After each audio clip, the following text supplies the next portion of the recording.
Bienvenidos, bienvenidas. No os cohibáis, pasad y sentaos. Servíos una taza de té, un café o lo que prefiráis y relajaos. Espero que disfrutéis de la reunión de hoy y de las historias que relataremos. Como en otras ocasiones, manteneos tranquilos y lo más en silencio posible mientras las leyendas fluyen entre nosotros. Por nuestra parte, disfrutaremos más con las imágenes que evocan y estos seres podrán mantenerse en su plano de existencia. ¿Comenzamos?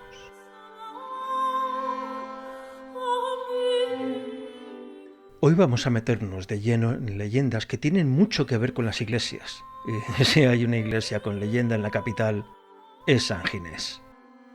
Situada en la plaza del mismo nombre, a pocos pasos del centro de la ciudad de Madrid, la Puerta del Sol, estaba en su momento flanqueada por el llamado Arroyo del Arenal de San Ginés, a lo largo de una profunda hondonada que iba desde el Barranco de la Zarza, lo que hoy es la Puerta del Sol, hasta la Plazuela del Barranco, o lo que es lo mismo, la Plaza de Isabel II. Dicha hondonada era un cauce de arena que era arrastrada por los afluentes del Arroyo del Arenal, que si caminas desde la calle Bailén hacia la Puerta del Sol, nacían a la derecha, en los altillos de San Martín y Santo Domingo, y a la izquierda, en los de la calle y Plaza Mayor. Estos afluentes son hoy en día las calles San Martín, Hileras y Donados por un lado y las calles Bordadores, la continuación de Hileras, calle Fuentes por el otro. Bien, el origen de esta iglesia se remonta al año 1106. Reinando en Castilla Alfonso VI, Bernardo de Cluny, primer arzobispo de Toledo y primado de las Españas, consagró extramuros de la villa esta iglesia, a la que se nombra en una bula papal de 1358. Esta mención es a raíz de un hecho que desató una de las leyendas que contaremos. Aunque antes de eso, ya se citó a la iglesia en el Códice de Juan el Diácono, en el siglo XIII, siendo la iglesia de San Ginés una de las que visitaba San Isidro en su recorrido por los templos de la villa y sus arrabales. En origen, se trataba de una ermita mozárabe, que fue modificada por los muy cristianos reyes de Castilla y puesta bajo la advocación de San Ginés de Arles, martirizado en tiempos de Juliano el Apóstata, allá por inicios del siglo IV después de Cristo. La iglesia que vemos hoy no es la original, ya que esta quedó derruida en 1640 tras hundirse en el terreno donde se levantó, que era, como sabemos, por tratarse del cauce del Arroyo del Arenal, un terreno muy inestable. Fue entonces cuando se le encargó al arquitecto Juan Ruiz que hiciera una iglesia nueva, utilizando los materiales del antiguo templo, y fue inaugurado el 10 de mayo de 1645, siendo esta segunda iglesia la que hoy podemos ver. La iglesia guarda un importante tesoro artístico, que incluye pinturas del Greco, Alonso Cano, Lucas Roldán o Francisco Ricci, además de varias esculturas, retablos y demás elementos ornamentales de diversos artistas y épocas.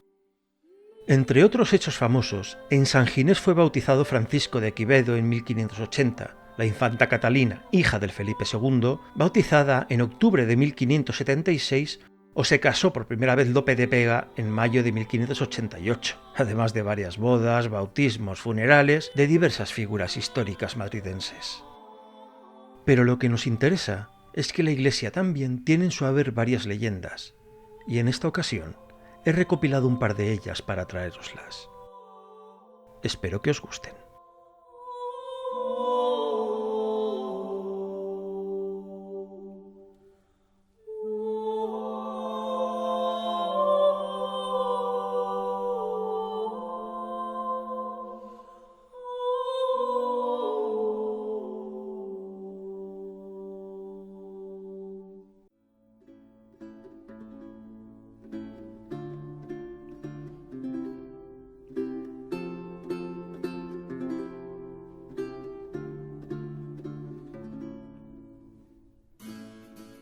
Esta historia es una de las que más fama tienen en la Villa y Corte de Madrid y se titula El fantasma decapitado de San Ginés.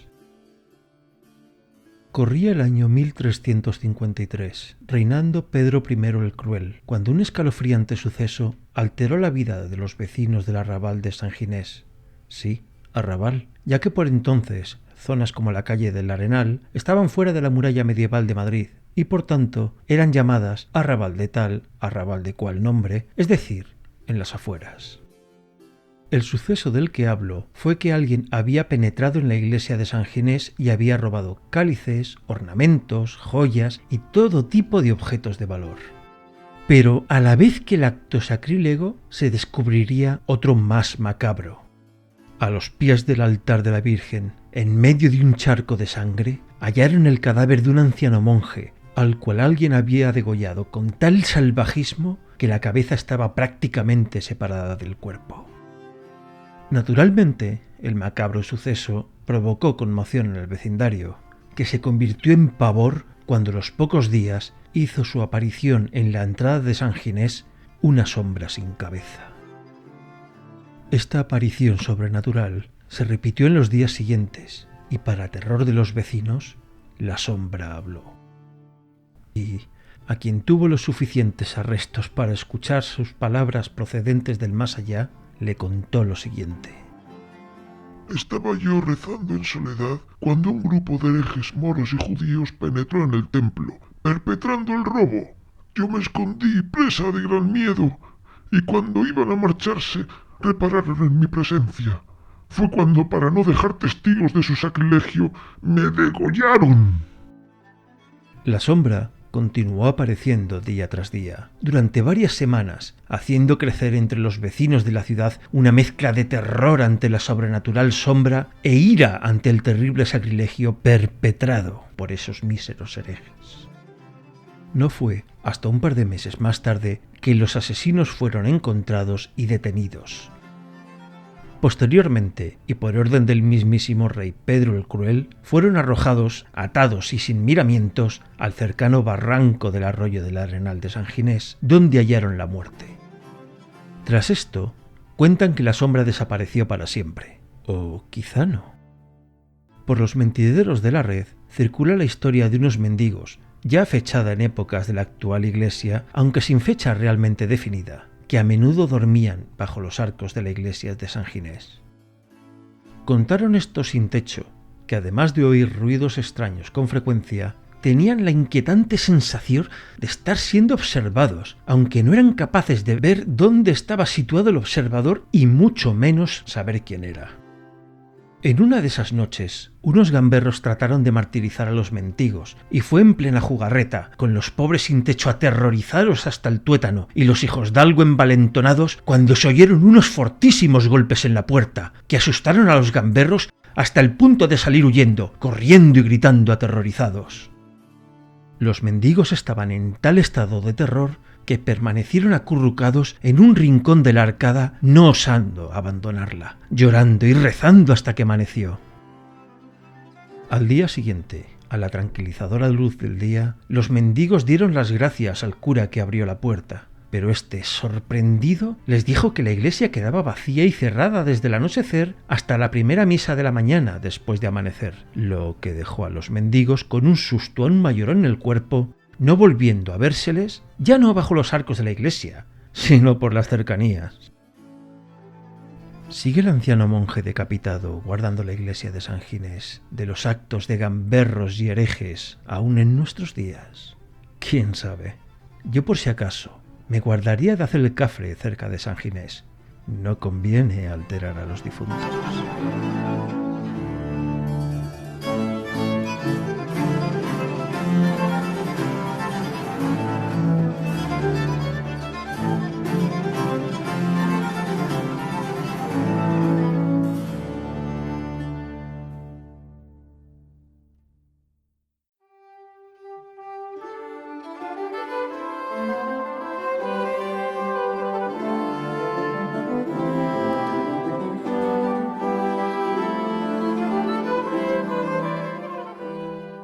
En esta ocasión veremos en San Ginés un ser inesperado, al menos en lo que a una iglesia se refiere, pues la leyenda se titula El cocodrilo de San Ginés.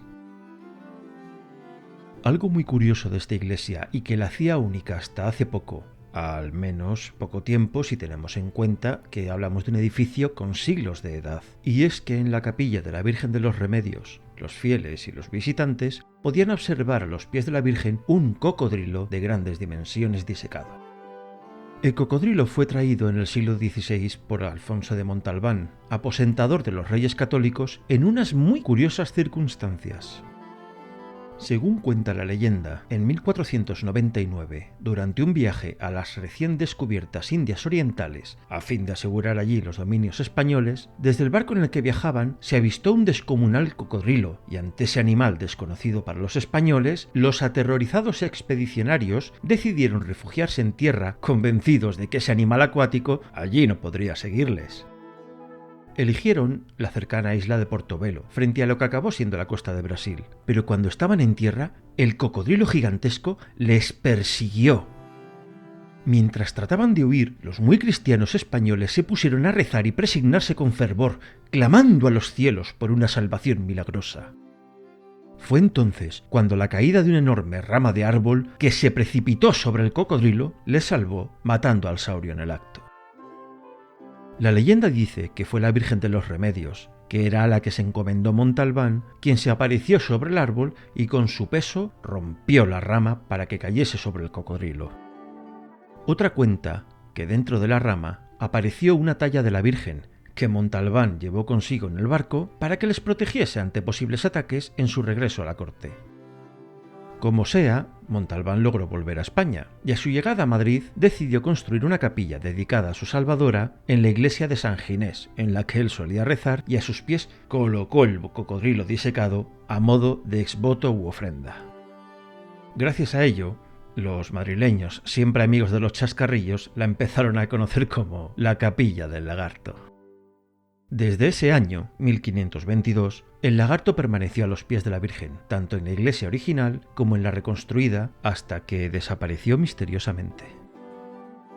Algunas historias dicen que un párroco de hace tiempo, cansado de los curiosos que visitaban la iglesia, no por fervor religioso, sino por la morbosa curiosidad de ver al animal, decidió retirar al caimán. Otras historias dicen que el animal disecado se encuentra bajo el altar, donde el párroco lo metió, aprovechando la restauración de ese elemento, temeroso de deshacerse de él, pero deseando dejar de verlo. También hay quien afirma que, cansado del dichoso animal, algún párroco de la iglesia lo acabó tirando a la basura directamente. Si se pregunta al párroco actual, dirá que en el incendio de 1824 se consumió el cuerpo original del cocodrilo y que el que se veía posteriormente era una reproducción de paja y escayola, que fue retirado en 2002 por Patrimonio Nacional, descargando así a los párrocos de toda responsabilidad acerca del destino del animal. Lo que sí sabemos es que a día de hoy los visitantes ya no buscan el cocodrilo, sino que van a ver el lugar donde fue bautizado Quevedo o se casó Lope de Vega, a pesar de que estos estuvieron en la iglesia antigua, no en la actual reconstruida, excepto quizá algún curioso de los que aún preguntan por el célebre animal. ¿Fue realmente la ayuda divina lo que salvó a los expedicionarios? ¿Pasó algo remotamente parecido? ¿O fueron los propios miembros de la expedición los que mataron al animal en un lance cualquiera, revistiendo luego de epicidad el episodio? En este caso, lo de menos es lo que pasó en realidad hace ya tantos siglos, máxime cuando esta leyenda resulta tan sumamente colorida.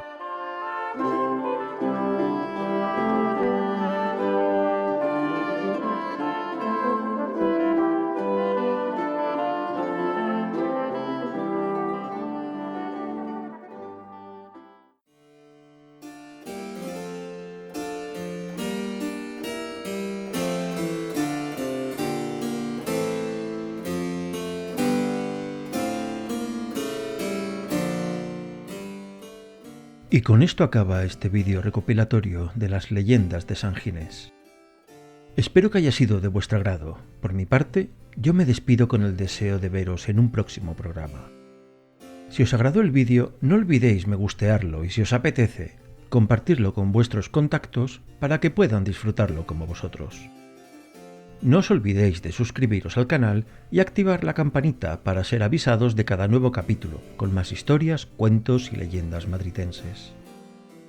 Y recordad, guardaos de alterar a las leyendas y a los fantasmas que las pueblan más allá de lo imprescindible. Hasta más ver.